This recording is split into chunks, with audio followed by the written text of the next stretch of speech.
Boy, I have a lot of shit to talk about, don't I? So, if some of you subscribers out there who probably been wondering, oh, 123 Movies Rule, where's your next video? Or, oh, 123 Movies Rule, what have you been doing? Where have you been? Well, I've been moving, and I've actually moved into the house, and I finally got enough time to do this video.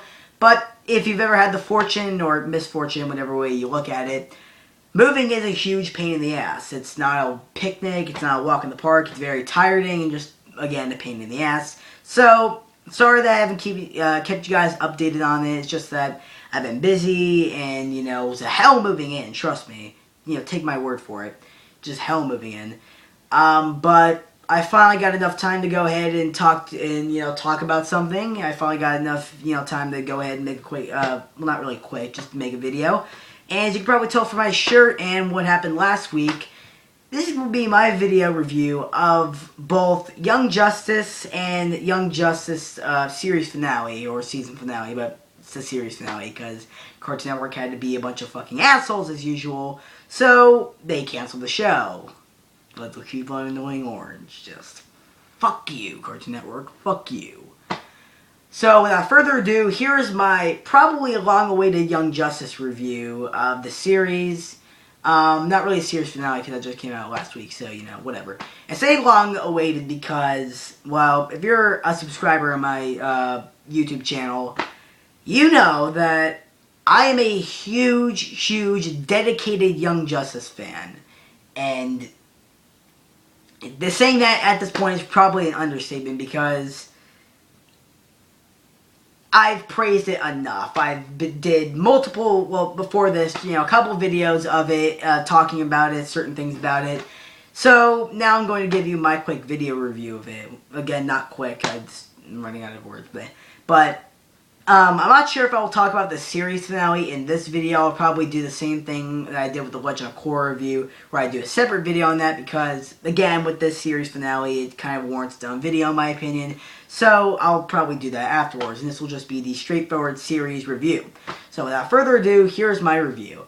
Now, Young Justice, from basically every point, from animation to voice acting to story to the score, the music in it, was just simply spectacular. In every sense of the word, spectacular, amazing, great, good, phenomenal, excellent, perfect.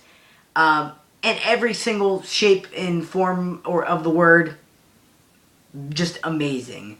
This series is by far my favorite, and probably a lot of other people's favorite video, show entirely. And I don't even consider it a cartoon because this show definitely did some stuff that a cartoon for kids definitely would not do. This show took so many risks and just did so many different amazing things that I really don't see kids shows doing. And this is by far not only my favorite TV show as of right now, but my favorite DC animated show. That's right. This show, Young Justice, is better than Batman the Animated Series and the Justice League cartoon combined. Yeah, I dare say it. This is better than that. Not that those shows are terrible. I love Batman the Animated Series. I love Justice League and Justice League Unlimited. But this series blew those two out of the water. And mostly because, in my opinion, the best recognition I can give this show is that it actually really educated me and got me really interested in the DC universe. That's the best that's the greatest recognition I can give this show. It taught me, because ironically, this is now my favorite series, but when it was first coming on, I thought it was the biggest waste of time. I thought it was going to bomb completely and just be a completely horrible show, but as it ran on, I got really interested, and it really educated me on a lot of the things that I never really knew about the DC universe, because before the show came on, I was a fan of the Batman. Batman was my all-time favorite guy, and I knew nothing about the other DC characters like Superman or Wonder Woman or anything. Again, that kind of is what attributed to me thinking that the show was just going to bomb. Like, why not make shows on, like, the big guys like Batman or Superman or Wonder Woman? Why waste on their sidekicks that everyone always makes fun of, and, everyone always makes fun of and never really even knows who those characters are? Well, that's where I was wrong, because this show, another recognition I can give it, actually made me give a shit about the sidekicks that no one ever knew of. They made a badass out of every single one of these characters. Like Robin, well, really, Robin's been done so many other times before. He's always been a badass, in my opinion. Robin, Aqualad, like they made him a badass and the leader of the show, which I thought was impossible, but they did it here. Kid Flash, Martian Manhunter's niece, Miss Martian, made me give a shit about those characters. And again, the show really educated me on the DC Universe and really made me give a shit about a lot of things going on in the DC Universe besides Batman, which is great. And I think that's what a lot of adaptations should do. They should get you really interested in the source material that they're basing the show off of. And that's what I really love about this show. It made me give a shit. It made me really like these characters that were being shown. And it just did so many great things that I really don't see most kids shows doing. Because I think kid shows, if some kid shows did this, they would get away with it, really. But I don't think they would get away with it. I'm sorry. But this show apparently did, and that's what kind of makes me think it's not really a kid's show. Like, if this was formatted for like live action, I would totally understand why, because this is more of an adult / teenage show than like a kid show for like little kids with their Batman, Superman action figures. That really don't pay attention to overlying story arcs and stuff like that. And again, that's another thing I love about this show. It did, like I said, it did so many just different, really things that you don't see in cartoons for kids, and that's what I love. That's what I always look for in great animated material. Stuff that's not made for kids, essentially. It can be made for all ages, young kid, little kids who just want to be entertained by, looking at it, or teenagers who want to learn, how to be a better person, or adults who, I honestly don't know what you would do with adults, so, whatever. But it just did so many different, amazing things that just were for all ages, and it's mostly a family show instead of just like a kid's show. It just did so many different things. It was just so dark at times, and just was great, and it appealed to me, and I think to some other young audiences, because the main characters, of course, are teenagers. I'm teenagers, so it kind of appealed to me. So I really did like that a lot. Having them deal with teenage problems and stuff like that, while also having to save the world. I kind of like that concept. I like whenever they do that. It appeals to me. But saying the series is great at this point is very much an understatement, because a lot of other people have said it. So, some of the characters, let's just go over like the main guys. I think 5 of them. The main team. Let's start off with the leader, Aqualad. Again, this is a character that I honestly thought was a joke. Like, I thought he was stupid. Like, Aquaman itself, to begin with, was just a dumb idea. Like, oh, he can't do anything. He talks to fish, so he can only talk to fish and swim and breathe underwater, whatever. So when I heard that he had a sidekick, I was laughing my ass off, because Aqualad was already a joke enough.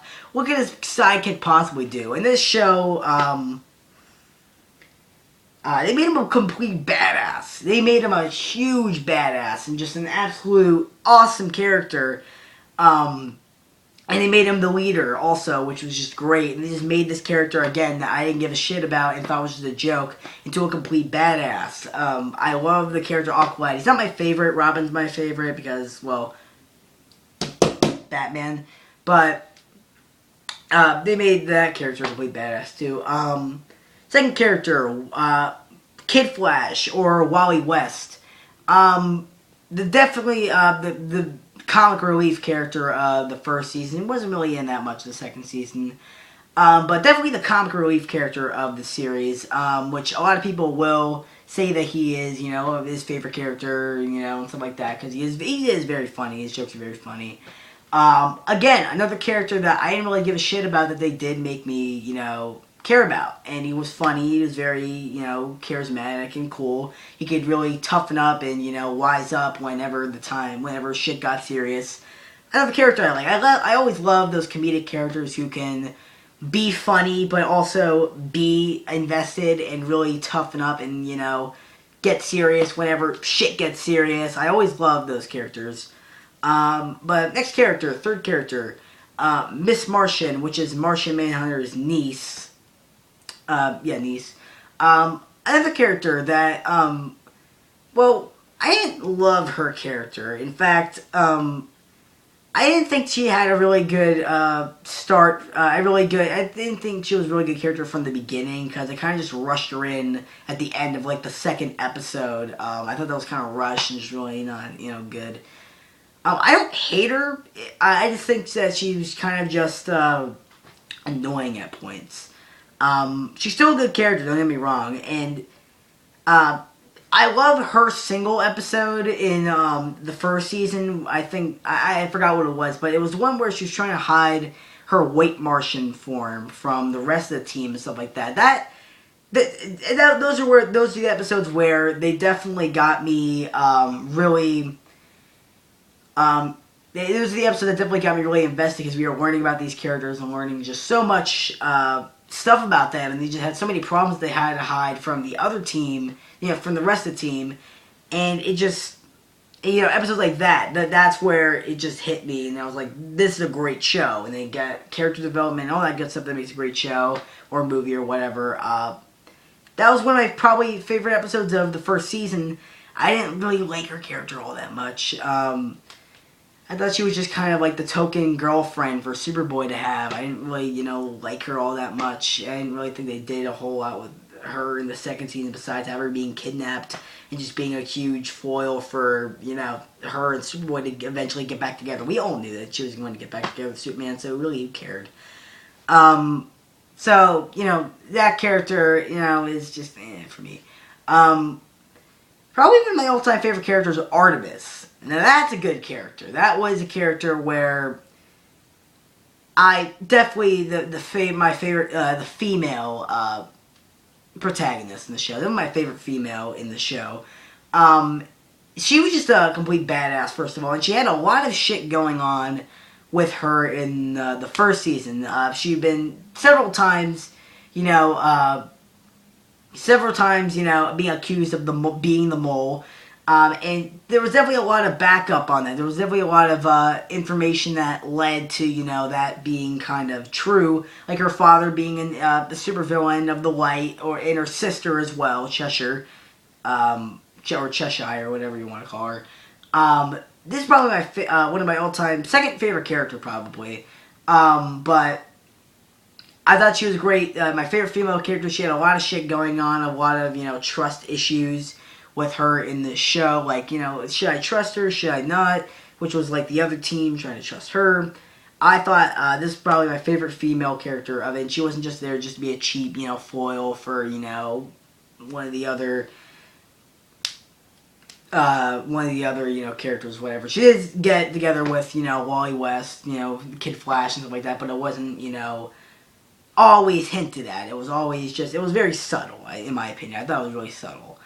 We also have Superboy, come on, who's the clone of Superman, and I honestly never really knew that there was a Superboy, because I kept on hearing, stuff about, him and stuff like that, and I eventually just thought it was a joke, and just really, I didn't think it was real, but they really made him a cool character in this. They made him, he turned out just to be a clone of Superman instead of the actual, son of Superman. I didn't know shit about Superboy before this, so I thought they were just going to throw in whatever. But they did, and they made him a clone of Superman, a younger clone, and he didn't have all of Superman's powers. He only had, he could only jump a far distance, which is very reminiscent of, the old Superman comics where, he didn't fly yet, but he still had a cape for some reason. And he has super strength, and that was really about it. He didn't really have much. He didn't have, heat vision. He didn't have flight, unless he put these little super symbol patches on him, the shields. And he also got really angry, which were made by Lex Luthor. Again, another character that I thought had a lot going on, because he was always in the shadow of Superman, and Superman never treated him like a sidekick, or like a son in any way. I thought this character was also really, really good and really, really developed and cool and just awesome and badass. And he had a cool design. He didn't just wear a knockoff Superman suit. Well, he did once. He wore this like exact Superman shirt, and that was pretty cool. That was really, you know, funny and a cool design. And he got Nolan North to voice him, so of course I'm gonna give that character props.